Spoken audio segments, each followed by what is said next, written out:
Sa bawat sulok ng Pilipinas, may mga kuwentong bumabalik tuwing gabi. Mga nilalang at kababalaghan na hindi maipaliwanag at hindi madaling kalimutan.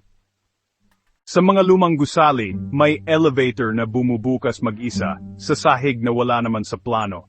Minsan, may sumasamang anino kahit mag-isa ka lang. Huwag mong gambalain ang punong balete.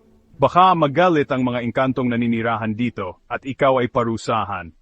Tahimik sa araw, pero pag dilim, may kumakaluskos sa bubong. Aswang daw, naghahanap ng biktima. Sa Laperal House o Diplomat Hotel, may babaeng itim ang damit. Hindi siya basta bisita, isa siyang multo. Sa eskinita at looban, may mga kaluluwang ligaw.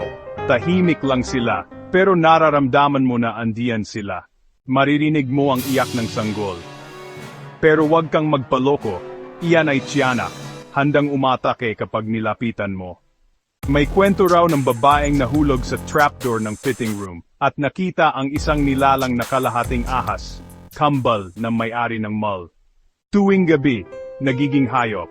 May kulto raw sa bayan, at may taong aso sa gitna natin. Sa gitna ng gabi, may nilalang na naghihiwalay ang katawan. Lumilipad, naghahanap ng laman loob ng buntis. Siya ang manananggal. Pinakasikat sa lahat ang White Lady ng Balete Drive. Sumusulpot sa rear view mirror o sa likod ng sasakyan mo. Totoo ba sila o katang-isip lang? Isang bagay ang sigurado, bumabalik silang lahat tuwing gabi.